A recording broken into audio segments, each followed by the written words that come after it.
Well,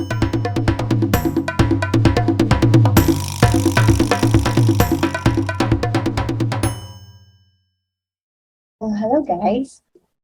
Welcome to Golden Matters YouTube channel.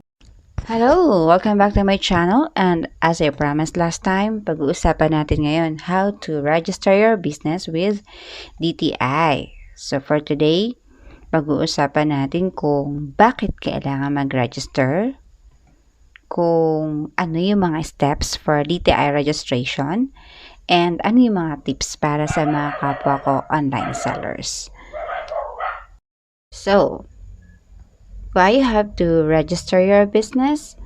Katulad ng pinag-usapan natin kahapon, it is a requirement for all persons doing business and earning income in any form or manner. Kaya kahit na online seller lang tayo, small time seller, it is required para ma-consider tayong legit o legal ang ating business.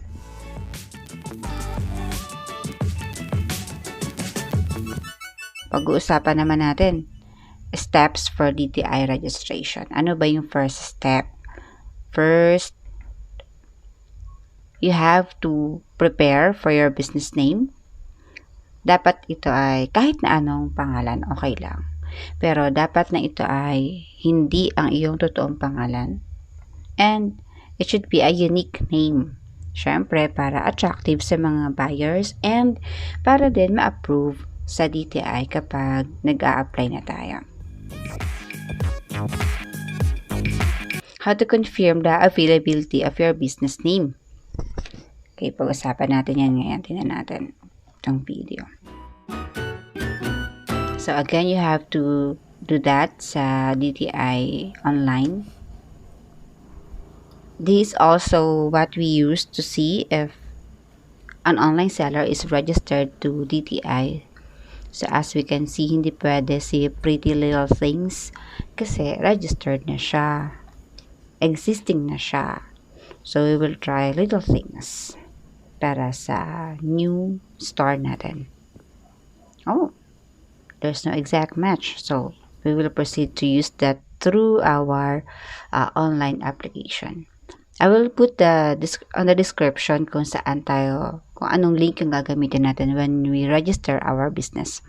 So as you can see, here we are, and we have to click agree, and then you have to put a dominant name or yung unique name, and then a description of your business to see if the name is still available. So you have to, don't forget to tap validate business name. Yan, para malaman natin kung talagang unique ang name mo, wala itong katulad, at nakapasa sa ating business name registration sa DTI. So, you can see here, sa taas, that the process for registration for national or sa mga online sellers is 2,000. At kapag naman your business only caters a certain region, 1,000 plus stamp tax. So, para sa mga online sellers, syempre, buong Pilipinas yung na-deliver natin. 2,000 pesos yung babayaran natin.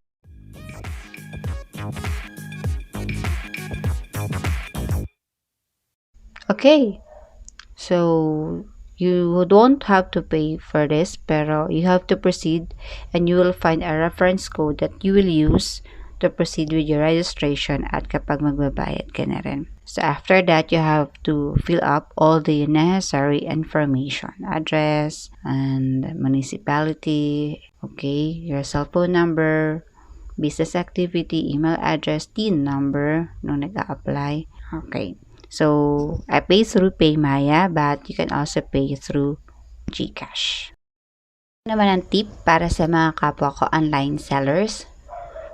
First, you have to understand that once you once you register your business with DTI, or you have your name registered with DTI, yung tax filing nag-uumpisa na rin.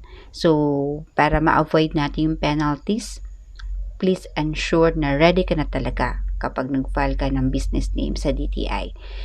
Nakaready ka na rin mag-file to BIR and then to get your mayor's permit. Magkakasunod-sunod na process na yan. So, wala nang balikan pagkatapos na. Another tip is that a business name or BN is not a license to operate a business.